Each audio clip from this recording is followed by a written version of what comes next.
হযরত আনাস রাদিয়াল্লাহু আনহু ছিলেন রাসূলুল্লাহ সাল্লাল্লাহু আলাইহি ওয়াসাল্লামের ছোট্ট খাদেম। এত ছোট বয়সে রাসূলের খিদমত করতেন, কখনো ভুল করতেন। এতটা সত্ত্বেও রাসূলুল্লাহ সাল্লাল্লাহু আলাইহি ওয়াসাল্লাম তাকে কখনো ধমক দেননি, কখনো কথাও শোনাননি। তিনি বলেন, রাসূলুল্লাহ সাল্লাল্লাহু আলাইহি ওয়াসাল্লাম কখনো আমাকে এটা বলেননি, তুমি এটা কেন করেছো, তুমি এটা কেন করনি।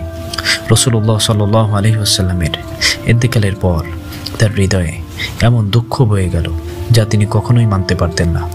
রাসূলুল্লাহ সাল্লাল্লাহু আলাইহি ওয়াসাল্লামের মৃত্যুর খবর শুনে তিনি প্রথমে বললেন, ইয়া আসাফা কাইফা আইশু ইল্লা রাসূলিল্লাহ, হায় আফসোস, আমি কিভাবে রাসূল ব্যতীত বেঁচে থাকব।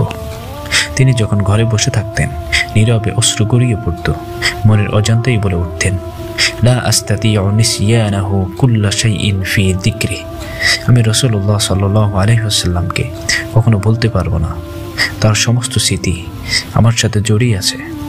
শোকের অতিশয্যে মাঝে মধ্যেই তিনি বলে উঠতেন, হাল আস্তাতিউল হায়াতা দুনাহু, আমি কি তার ছাড়া সত্যি বাঁচতে পারবো।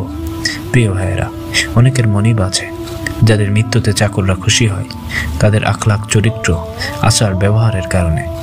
আর রাসূল সাল্লাল্লাহু আলাইহি সাল্লামের চরিত্র এতটাই কোমল ছিল, ছোট শিশুরাও তাকে ভালোবাসত। এজন্যই আল্লাহ রাব্বুল আলামিন বলেছেন, ওয়া ইন্নাকা লাআলা খুলুকিন আযীম, আর অবশ্যই আপনি উত্তম চরিত্রের অধিকারী। আল্লাহ সুবহানাহু ওয়া তাআলা আমাদের রাসূলের মতো চরিত্রবান হওয়ার তৌফিক দান করুন। আমিন ইয়া রাব্বাল আলামিন।